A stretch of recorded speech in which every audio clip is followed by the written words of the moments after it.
Dave Berger, Progressive Fitness Coaching. I'm here to answer your health and fitness questions to the best of my ability. This week's question comes from Barbie. Barbie wants to know, how do I improve my running speed? Well, Barbie, that's a great question, and one that I think every runner wants to know. There are so many different ways to answer this question and so many different approaches to take that what I'm going to do is I'm just going to give you three principles that I think are going to benefit you immediately, and a lot of common mistakes, three common mistakes that I see a lot of runners performing. The first one is a dynamic warm-up. You don't perform it. Most runners go out and they think they can just do the half mile or the first mile at a slower pace, and that's all the warm-up they need. Rarely does that lead to better performance, especially as we age.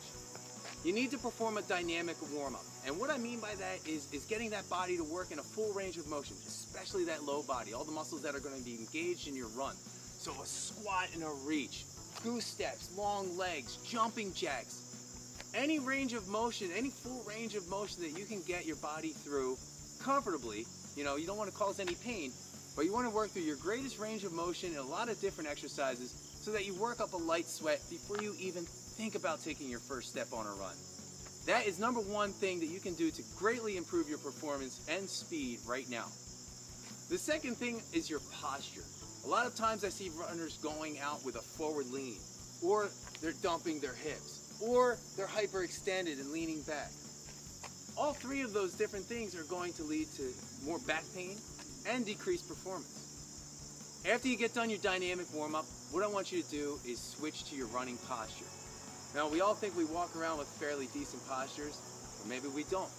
You can easily improve your running posture by grabbing the back of your head and lifting up on that neck. Think of your head as like the knot at the end of a rope, and all we want to do is just straighten that rope out the best way that we can. So grab the base of the skull, you're going to lift up. By doing that, it's going to elevate your rib cage. You're going to feel that immediately, and you're going to feel all the muscles tighten up in your posture. You're probably even going to feel a little more dorsal pressure on your spine. What that does, elevated rib cage is going to allow our lungs to expand more so that we can have better oxygen exchange as we run. The other thing it's going to do is tighten up all these muscles here. Now what they're all doing is attached to the pelvis. Think of your pelvis as a bowl. When we lengthen our spine like that, when I lengthen up, and you'll see from the side here, as I lengthen up, my chest rises, my hips slightly go back. So that pelvic bowl, we'll call it, tilts back. That's putting that dorsal pressure on the spine. So all I want to do with this improved posture is just grab my hips, and I just want to tilt that bowl forward a little bit. So just a little forward flexion, just to flatten out that bowl. This is fantastic running posture.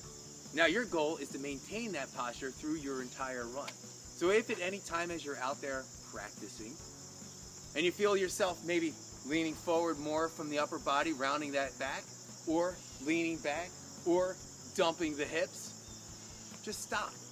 Grab the back of your head, lift up, flatten the pelvis, and then get going again. Dynamic warm-up, improve posture. Now the last thing that I'm going to leave you with is that running is just practice. Too many times we go into our runs thinking only about the time or the miles that we have to invest. Next time you go out on your run, of course you're going to do your dynamic warm-up. You're going to get your posture ready for the run. And then what I want you to focus on is just practicing at being a better runner. Instead of thinking about how much further you have to go, or how much more time is left, or how much more effort you have to engage, I want you to think about your running form. Where are those feet placing? Are we getting our feet underneath of us, or are we overstriding and stepping out in front? Am I getting more of a forefoot landing? Are my feet going behind me? Am I maintaining a good posture the whole time? More focused running is going to lead to better running. So that's what I'm going to leave you with this week, Barbie. And the rest of the runners out there, I hope that you can greatly improve your running and speed from these steps. Remember, running is a mental sport, and we're all crazy. Have fun.